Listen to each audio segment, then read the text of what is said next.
Hello, my friends, and welcome to Monthly Mindset Favorites, where it's all about empowering you with the resources that have empowered me. If personal growth and mindfulness are important to you, then you are in the right place. My name's Ameer, and today I'll be talking about a podcast, a book, and a YouTube video. So let's get into it.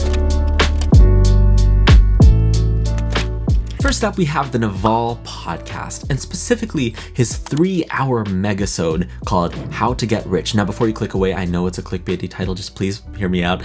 I promise you the value and the wisdom are unreal.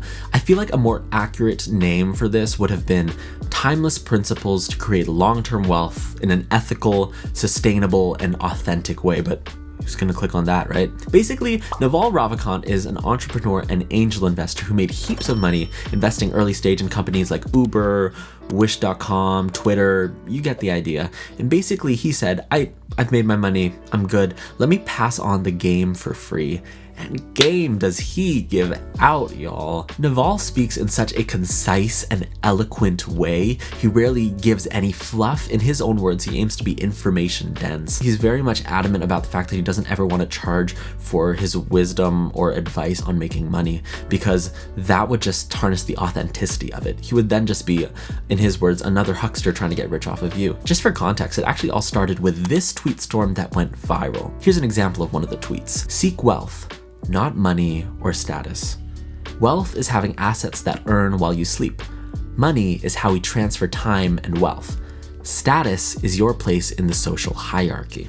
And I especially love this tweet because so often when people think that they're seeking wealth, what they're actually seeking is status. The Lambo, the big house, that's not actually wealth, that's just status. But the problem with status is that it's a zero-sum game. In order for you to be number one, someone else has to be number two. And so you're always going to be in competition mode, you're always going to be trying to fight for your place in the hierarchy. But on the other hand, creating wealth is about creating abundance for the world, providing value. Obviously, he elaborates more, and it's never anything like too specific. He's never saying like invest in this stock or this kind of thing, because that changes day by day. Instead, what he lays out are the principles for creating wealth, about choosing the right people to work with, about acquiring certain skills, what to study, what to look into, some book recommendations as well.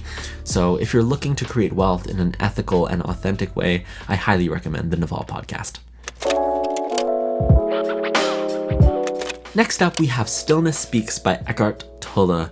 If you struggle with overthinking or worrying about the future, I really think that you'd enjoy this book.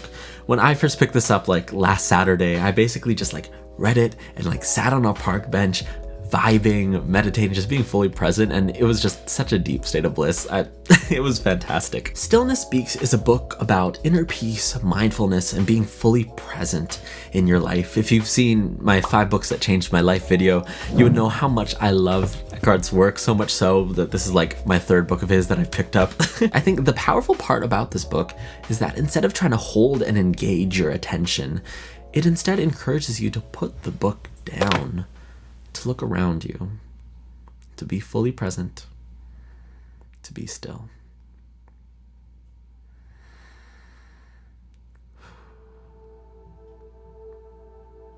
And while it's profoundly enlightening, it's also a really, really easy read. Everything's written in a really short form, and you might notice that it's similar to the sutras of ancient India, or the biblical proverbs, or the Tao Te Ching, which I'm also reading and loving right now. I will talk about that more in a future video. And so, if you're interested in getting into the space of mindfulness and spirituality, I would highly encourage that you start actually with The Power of Now, his first book. Stillness Speaks is actually a sequel to The Power of Now, and so it builds off of that foundation. But also, if you're just looking for a really good, really enlightening, really short read, I highly recommend Stillness Speaks by Eckhart Tolle. And finally, we have a video for one of my favorite creators on the internet, Struthless, or Cam. The video is called The Problem with the Internet That No One Is Talking About. And my goodness, if you are an artist or creative, you are going to want to stick around for this one.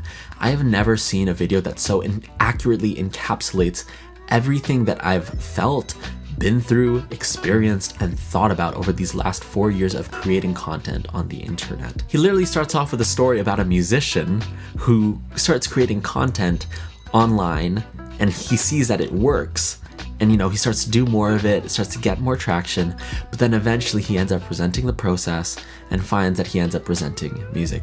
Sounds a little familiar? He explains how art on the internet has now just been summed up by one umbrella term: content. It doesn't matter if you're a photographer, videographer, illustrator, or musician, you are now just a content creator. But as he explains, by calling art content, our art is given a very specific purpose: serve the algorithm set out by a handful of tech companies. Instead of creative exploration, these algorithms reward art that seek and hold attention. This is because this attention is the product that these media companies are selling. It's how they make money. And this is something that I've been reflecting about a lot in my own, video creation and everything, and even in my own music, is that by calling all art content, and the fact that it needs to hold and grab attention, in many ways it warps and manipulates the art into something that perhaps it wasn't originally intended to be. And so I think by calling art content, we're doing it a disservice, and I know that, there's a business side to all of these. If one wants to make a career, then that is the game. But, if you don't like the game, then change how you play it. And so for myself, this video has really inspired me to approach my own art, my own content, I guess, in a more relationship-driven and community-oriented way. Instead of trying to build an audience, now my focus is trying to cultivate a community. And so if you're watching this, thank you for being a part of my community. I'll see you guys next week.